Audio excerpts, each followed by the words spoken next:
순간의 선택이 10년을 좌우한다는 그런 광고를 기억하십니까? 그런데 순간의 선택이 영혼을 좌우할 수 있습니다.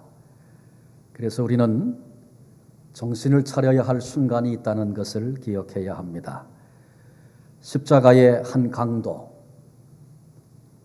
가장 고통스러운 그 시간이었습니다. 그런데 바로 그 시간에 그가 정신을 차리고 그리고 영혼을 준비했던 아름다운 이야기를 오늘 우리들이 함께 말씀을 통해 읽었습니다.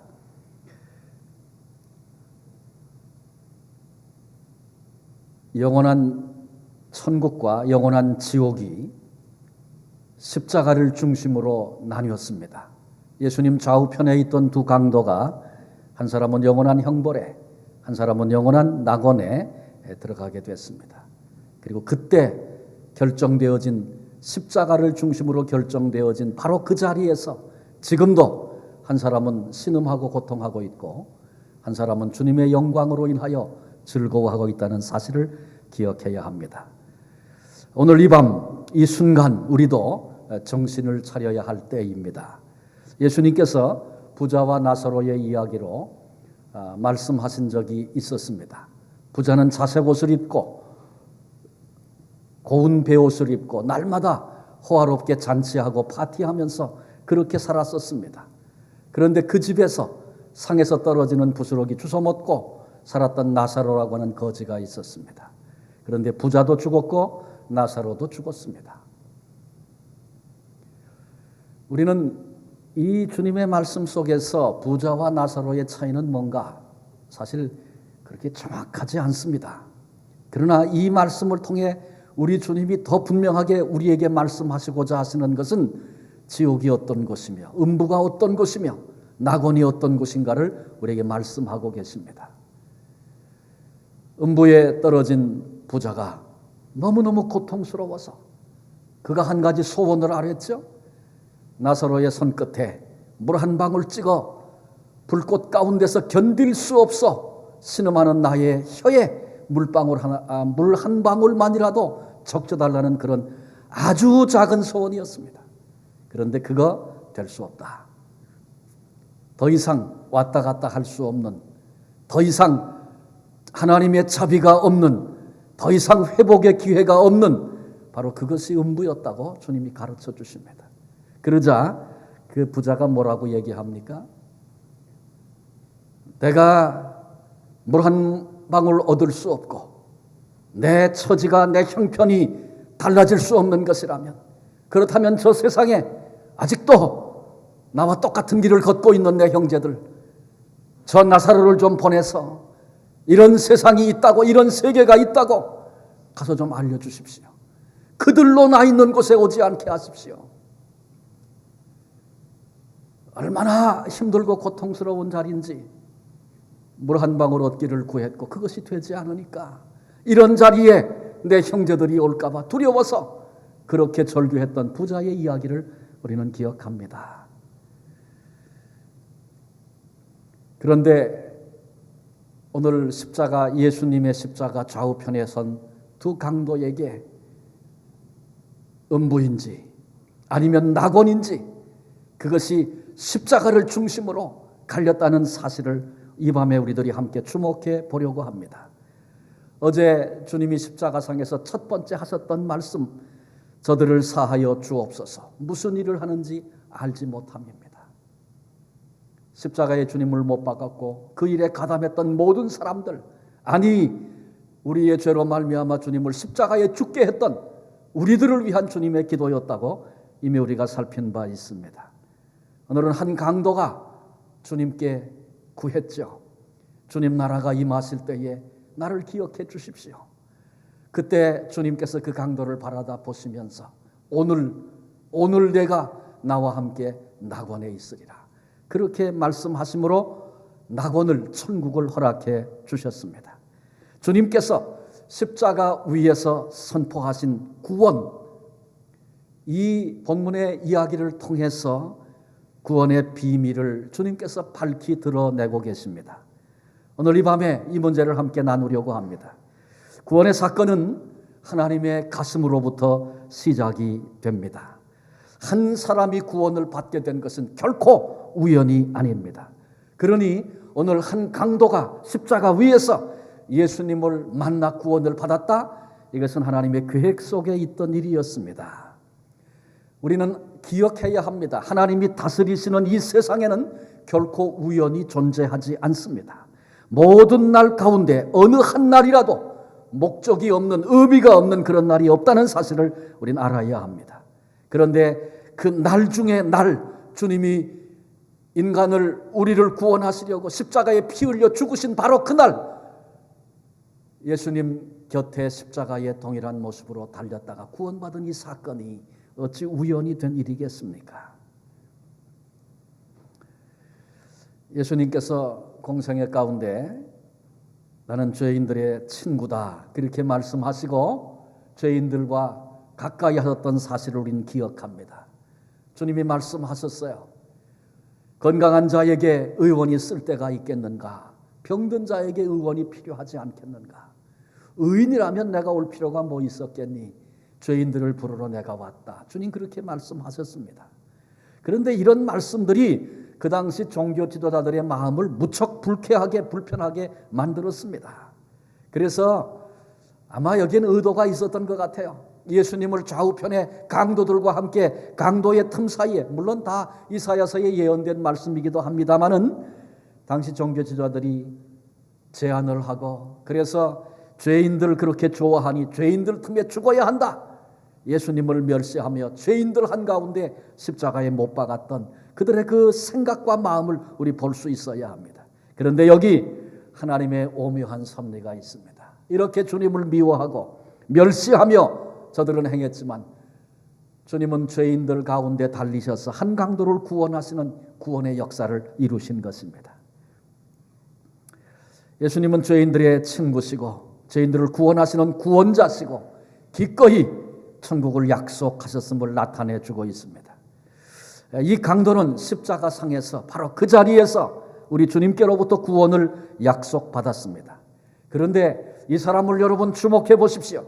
이 사람은 선한 사람이 결코 아닙니다. 이 사람은 구원을 받을 만한 자격을 가진 사람이 전혀 아니올시다. 회개 전에 도덕적인 삶을 산 적이 없었고, 그리고 하나님을 공경한 적도 없었습니다.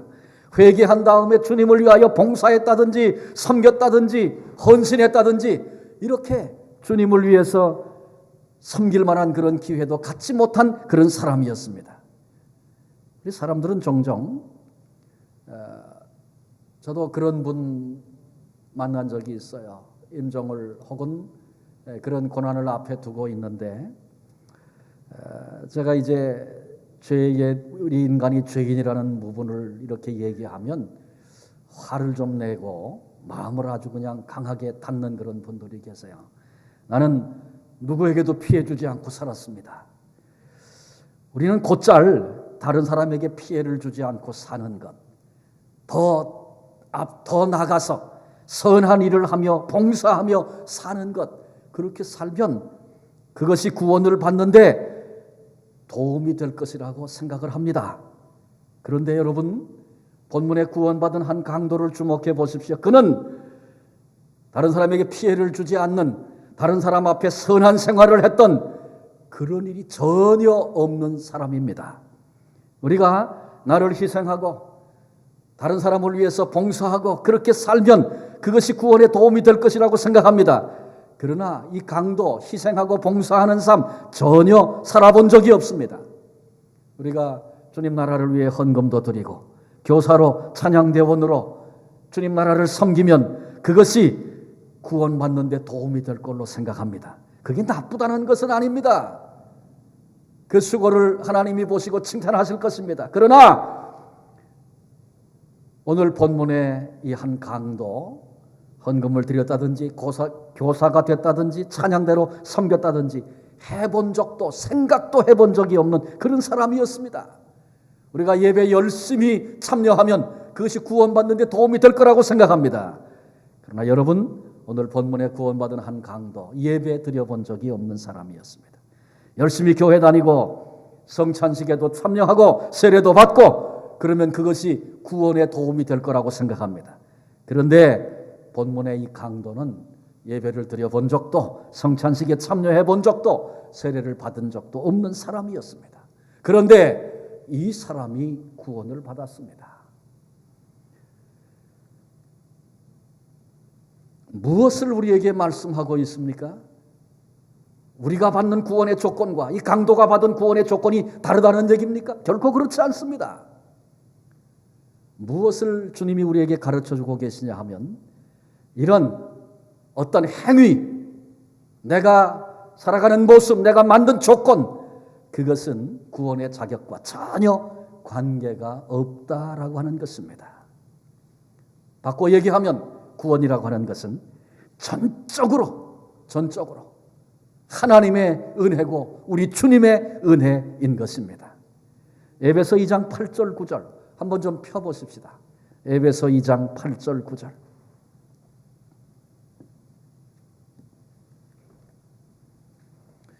에베소서 2장 8절 9절.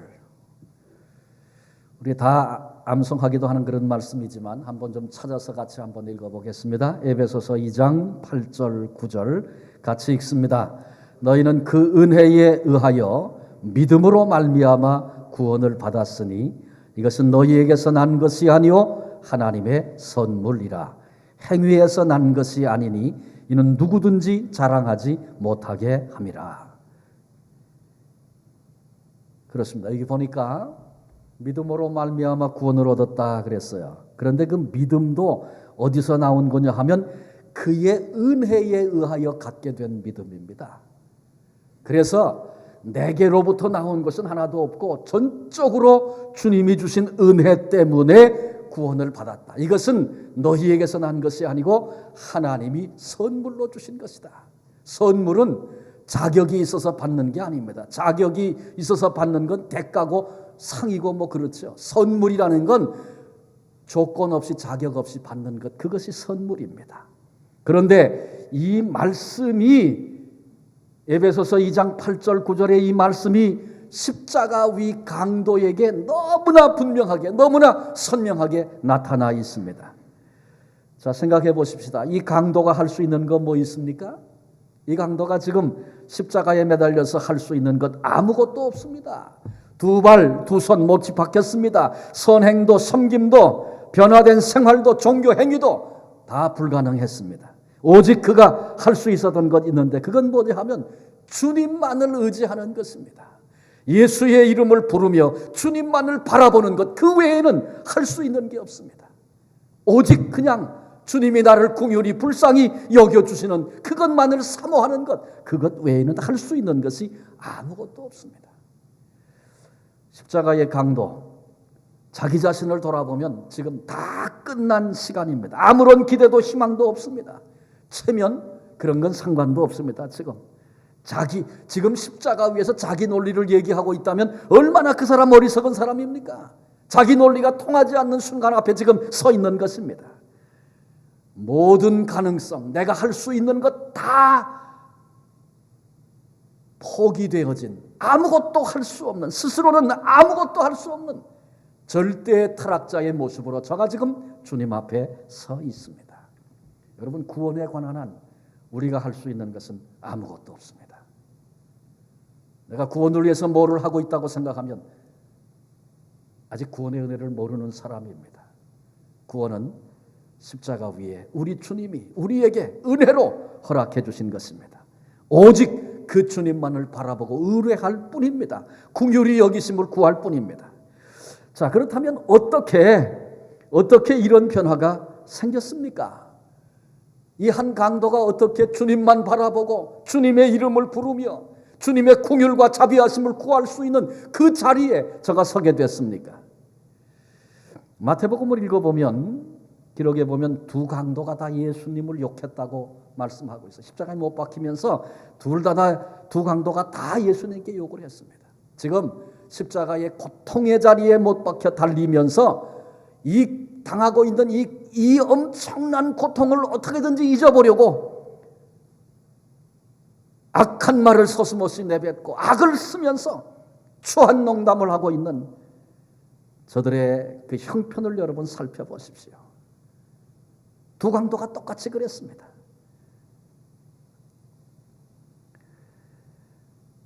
그런데 그 곁에 예수님이 지금 똑같은 모습으로 십자가에 못 박혀서 고통을 겪고 계시고 수치와 굴욕을 당하고 계십니다.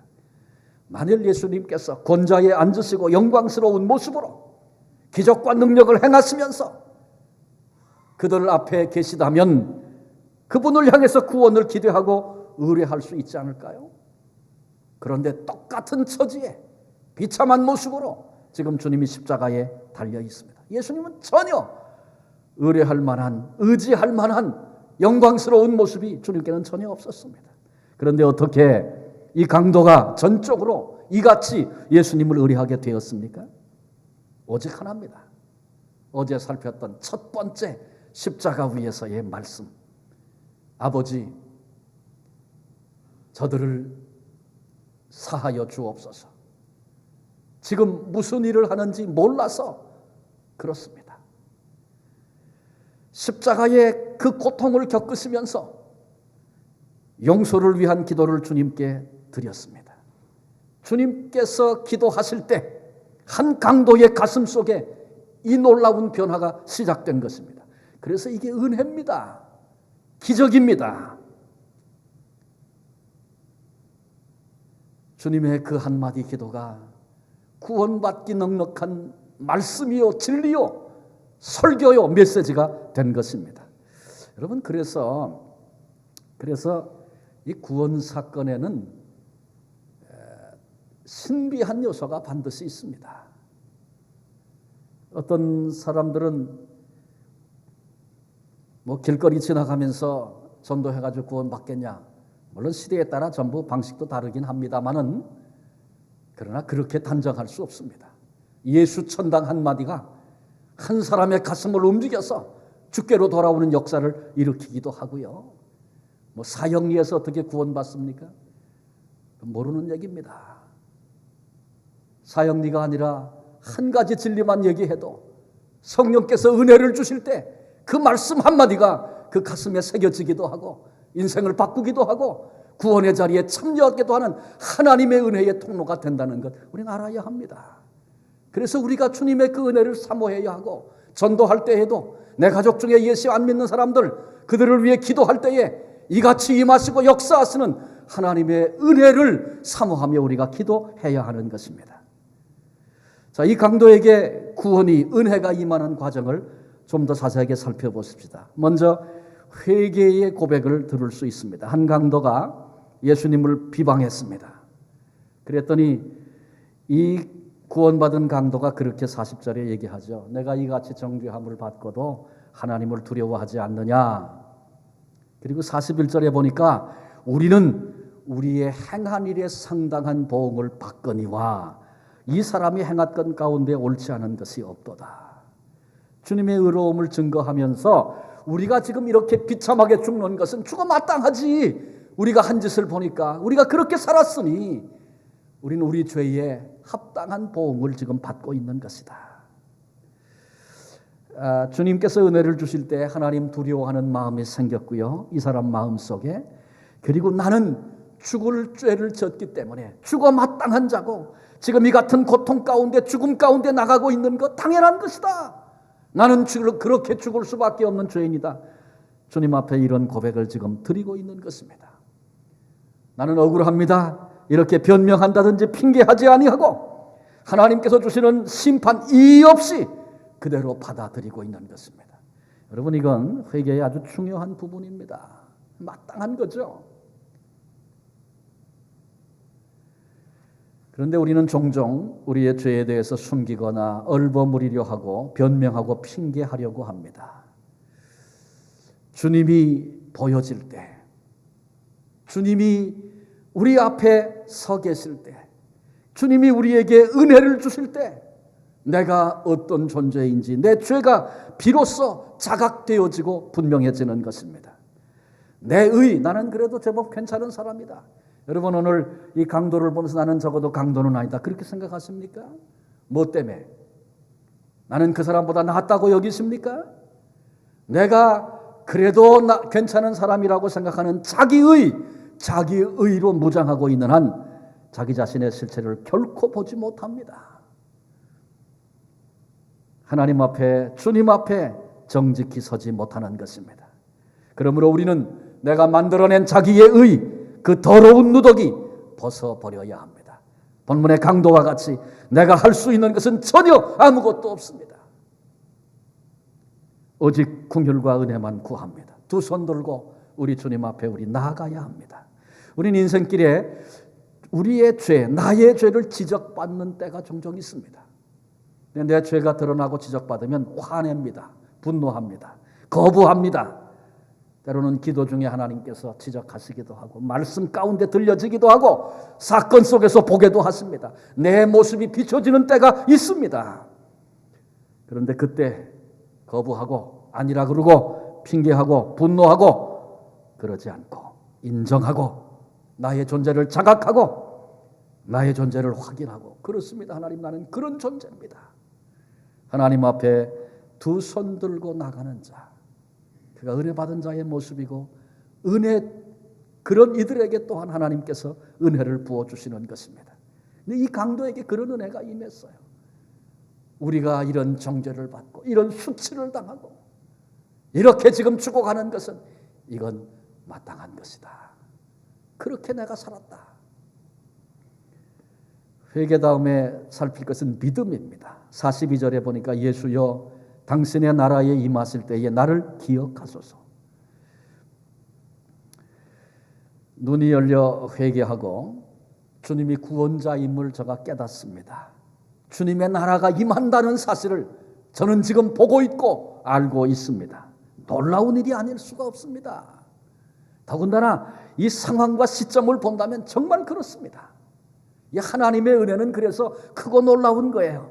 지금 주님을 따라다니던 제자들, 그들은 누굽니까? 주님의 나라가 임한다. 주님의 나라에 대한 기대를 가지고 그날이 오면, 주의 나라가 임하면, 그때가 되면 그러면 주님의 좌편에 우편에 우리가 앉을 수 있지 않겠는가. 그래서 배도 아깝지 않고 다 버려두고 결단하고 주님을 따르던 사람들이었습니다. 그런데 예수님이 붙잡히고 신문받고 십자가를 지고 골고다에 올라가서 못 박혀 지금 십자가에 달렸습니다. 주님의 나라에 대한 기대를 가지고 주님을 쫓던 제자들이 모두가 다 십자가를 바라보며 절망했습니다. 눈앞이 캄캄해졌습니다. 주님의 나라는 간 곳 없이 사라져버리고 말았습니다. 아무도 보지 못했습니다. 그런데 놀랍게도 제자들도 다른 사람들도 지금 임하고 있는 주님의 나라를 본 자가 없고 보이지 않았는데, 그런데 주님의 은혜를, 하나님의 은혜를 받은 한 강도의 눈이 열려서 주의 나라가 임하고 있다고, 당신의 나라가 임할 때의 나를 기억해달라고 다가오는 주님의 나라를 바라보면서 이 강도가 이렇게 주님께 간구하고 있습니다. 혹시 임한다면, 그러지 않고 임하실 때에 임하실 나라, 그 나라는 주님의 나라입니다. 나를 기억하소서. 이 고백은 나를 구원하소서, 그런 말씀입니다. 십자가에 처참하게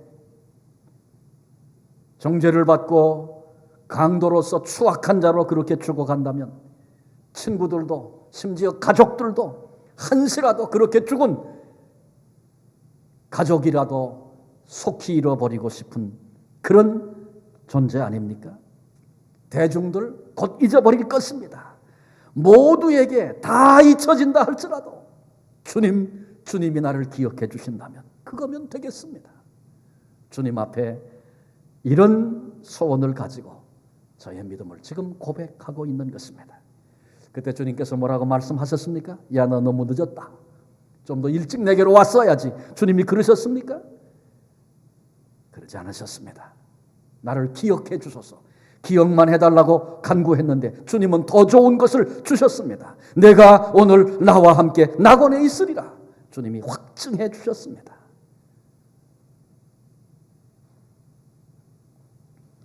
자, 이런 생각을 좀 나누면서 좀 정리를 해봤으면 좋겠어요. 우리 주님은 십자가 위에서도 강도의 영혼을 구원해내시는, 십자가 위에서 못 박히고 아무것도 할 수 없는 그 자리에서도 주님은 강도를 구해내실 수 있었습니다. 그러니까 우리가 십자가와 같은 그 이상으로 그 어떤 환경, 어떤 자리, 어떤 형편 중에 굴러떨어져 있다 할지라도 거기서 우리를 구해내실 수 있는 분, 그분이 예수님이십니다. 또 거꾸로 생각하면 그렇습니다. 강도는 십자가 위에서 바로 그 자리, 그 고통의 자리, 거기서도 구원을 받았습니다. 그렇습니다. 우리는 어느 곳에 있든지 어느 상황을 만나든지 바로 거기서도 능히 구원을 받을 수 있습니다. 주님이 우리에게 은혜를 주시면 그렇습니다. 어떤 분은 그런 얘기해요. 너무 힘들고 고통스러워서 신앙이고 뭐고 생각해 볼 여유가 내게는 없습니다. 핑계입니다. 십자가 위에서도 그 고통으로 죽어가면서도 거기서도 구원을 받았는데 내가 너무 바빠서, 내가 너무 마음이 답답해서 신앙생활 구원에 대하여 생각할 여유가 없다고요? 지금 핑계하고 있는 것입니다. 이 강도 앞에서 핑계하지 못할 것입니다. 그러니 생각해 보면 우리가 어떤 형편 중에, 때로는 어떤 실패 가운데, 심지어 어떤 죄악 가운데 굴러떨어져서도 절망하지 마십시오. 거기서도 나를 건지시고 구원하시는 주님의 십자가의 사랑이 있다는 사실을 늘 잊지 말아야 할 것입니다. 또 동시에 우리의 가족, 친척, 내가 예수 믿어야 된다고 생각하는 아무개가 저 한국 땅에 때로는 아주 신앙생활하기 어려운 환경 가운데 있는 그들이 있다는 거 알고 있습니다. 그래서 기도 부탁하는 분들이 제게 기도 부탁했던 분들이 있어요. 제가 알고 있어요. 그런 분들. 기도 부탁하지 않은 여러분들에게도 다 그런 정말 구원받기 어려운 내 일가 친척들이 있어서 마음 안타까워 하시는 분들이 있을 것입니다. 그러나 걱정하지 마십시오. 십자가 그 처참하게 죽어가는 자리에서도 구원해내신 분이 우리 주님이십니다. 아무리 환경이 열악하고 아무리 힘든 자리에, 믿음 갖기 어려운 자리에 있는 자라 할지라도 우리 주님이 십자가의 사랑으로 우리를 구원하신 우리 주님이 그에게 은혜로 임하시면 거기서도 구원받는 역사가 일어날 줄로 믿습니다. 그래서 우리는 그 주님께 은혜를 구하고 기도할 수 있는 것입니다. 자, 이 두 강도는 생각해 보세요. 오늘까지 똑같은 삶을 살았습니다. 강도짓하고 다른 사람 못 살게 굴고 뺏어서 내가 갖고 심지어 사람을 죽이며 그렇게 살았습니다. 그런데 한 사람은 서두에 말씀드렸던 것처럼 음부에 떨어져서 지나간 2000년의 세월이 지났죠. 지금도 거기서 신음하고 절규하고 어쩔 줄 몰라 하고 그리고 고통하고 있습니다. 멸망의 자리에 있습니다. 그런데 한 사람은 주님께로부터 낙원을 약속받고 우리 하나님께서 예비해 놓으신 그 영광스러운 나라에서 그때 세상 떠나고 그때 구원받고 세상 떠나고 나서 2000년의 세월이 지났는데 지금까지 찬송하며 기뻐하며 감사하며 그렇게 지금 존재하고 있습니다.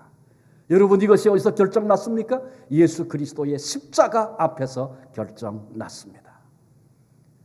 예수 그리스도의 십자가가 두 사람에게는 기회였습니다. 하나님이 보내신 사랑, 주님이 그래서 사랑으로 담당하신 그 십자가, 우리 주님과 주님의 그 사랑을 어떻게 대할 것인가. 한 사람은 끝까지 비난하고 조롱하고 큰 소리치고 악을 쓰면서 그렇게 대적했습니다. 한 사람은 그 앞에서 은혜를 구하며 자신의 죄악을 고백하며 주의 나라가 임할 때의 나를 기억해 주소서, 이렇게 기도하며 나아갔습니다.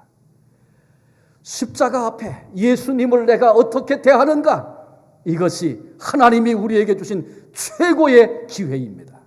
나는 어떤 자리에 설 것인가, 우리의 선택이 남아 있습니다. 어쩌면 이 두 강도는 모든 인류를 대표하는 모형과도 같다 얘기할 수 있습니다. 우리 인생은 다 예외 없이 누구나라도 죄 가운데 출생해서 죄 가운데 삽니다. 그런데 내가 죽기 전에 예수 그리스도의 십자가의 그 사랑 앞에 눈이 열려서 은혜가 내게 임해서 주님의 사랑을 믿음으로 받아들이고 감사하며 주님 앞에 참 정직한 자의 모습으로 설 수 있을 것인가? 아니면 내 생각, 내 논리, 끝까지 붙잡고 주님을 대적하고 조롱하고 비방하며 그렇게 살 것인가? 인간의 아주 모형을 지금 이 두 사람이 우리에게 보여주고 있습니다. 우리도 예외 없습니다. 이 고난주간을 지나면서 무슨 이 날들이 무슨 특별한 날이고 뭐 그런 건 아닙니다.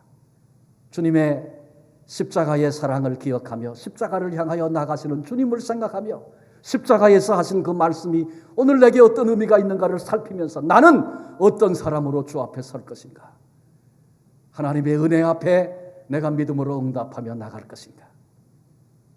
내가 열심히 하고 내가 선하게 살고 내가 애쓰고 희생하고 다른 사람보다 더 열심히 살고 정직하게 살고 오히려 희생하고 섬기고, 여러분 그것이 귀하고 좋은 것입니다.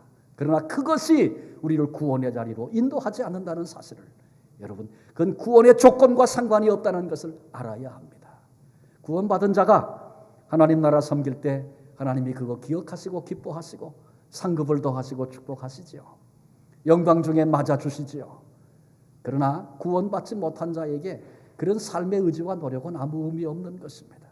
구원은 나로부터 나올 수 있는 것이 아무것도 없습니다. 전적으로 하나님의 은혜입니다.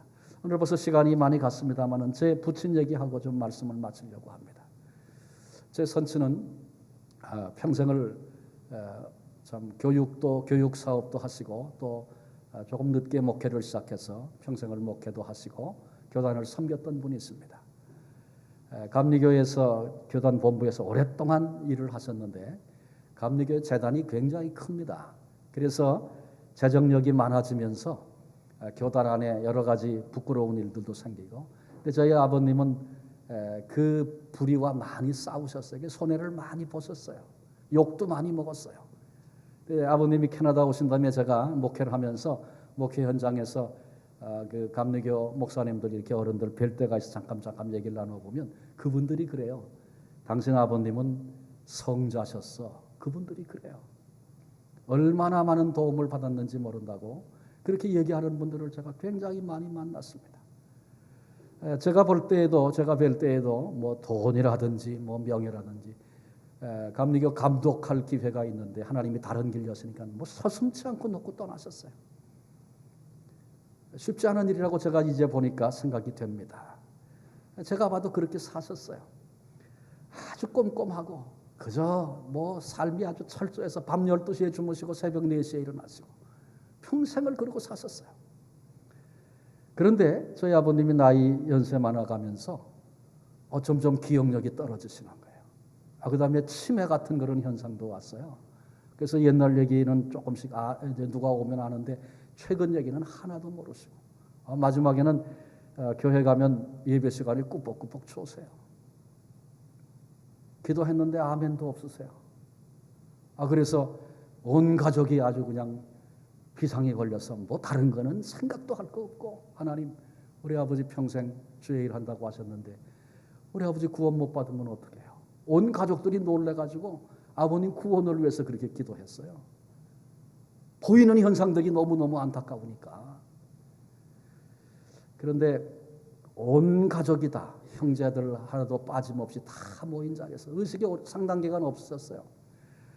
우리가 모여서 찬송하고 또 말씀 읽고 기도하고 찬송하고 그러던 중에 찬송 중에 아주 편안한 모습으로 하나님이 아주 그렇게 밝은 모습 뵌 적이 없다는 생각이 들어요. 그렇게 하나님이 부르셨어요. 그래서 아주 저희 가족들이 대성통곡을 하고 감사했어요. 왜? 구원받은 은혜 때문에. 여러분 목사에게 구원받은 은혜가 이렇게 통곡을 할 정도로 가족들이 그랬다는 것은 좀 이상하게 느껴지지 않습니까? 성자라 그러고 그렇게 사셨다는 분인데 저는 그 사건 이후에 알았어요. 하나님이 무슨 은혜를 주시고 무슨 말씀을 하시는지. 여러분 목사라도 성자라도 무슨 일을 했어도 구원은요 그것 가지고 받는 게 아니에요. 전적으로 예수 그리스도의 십자가, 하나님의 사랑, 구속의 은혜, 이 은혜로 받는 것이지 누가 내가 그럴 만한 자격이 있어서 나 정도면 괜찮아서 그래서 구원받을 사람이 이 땅에 단 한 사람도 없다는 사실을 잊지 말아야 합니다. 전적으로 주님의 은혜로 내가 하나님의 자녀가 됐고, 주님의 은혜로 우리를 의의 길로 죄 가운데 떨어져 아주 망하지 않도록 우리를 지켜내시고 마침내 그 영광에 세우시는 이 일들이 전적으로 하나님의 은혜라는 거 우리 잊지 말아야 합니다. 그래서 그냥 빈손 들고 아무런 자격 없는 자로, 마치 아무 일도 구원에 관하여 할 수 없는 절대 타락한 이 강도와 같이 하나님 앞에 서서 나는 아무것도 할 수 없는 자입니다. 하나님, 내게 예수 그리스도의 그 은혜를 내게 베풀어 주십시오. 주님이 날 기억해 주십시오. 내놓을 것 하나도 없어서 오직 주님의 궁혈만을 구하던 그 심정이 오늘 우리의 심정이 되어야 합니다. 예수님은 십자가를 통해서 이 구원의 비밀을 우리에게 말씀하고 계십니다. 내가 열심히 주님을 섬기고 봉사하는 거 귀하고 좋은 일입니다만 여러분, 그것이 구원을 이룰 거라고 생각하지 마십시오. 예수님의 그 사랑과 은혜만을 구하는 성도들이 되십시오. 남은 생에 전적으로 이 은혜 구하고, 그래서 그 은혜 안에 있을 때 그래서 감사하고, 그래서 기뻐하고, 일들이 어떻게 풀려가든지 관계없이 그 은혜로 나를 붙들고 계신 것이, 그것이 감사고, 그것 때문에 통곡하고 감격할 수 있는 그 은혜, 그 놓치지 않고 남은 생에 이 은혜만을 사모하며 살 수 있는 우리 모두가 되시기를 주님의 이름으로 축원합니다. 기도하시겠습니다.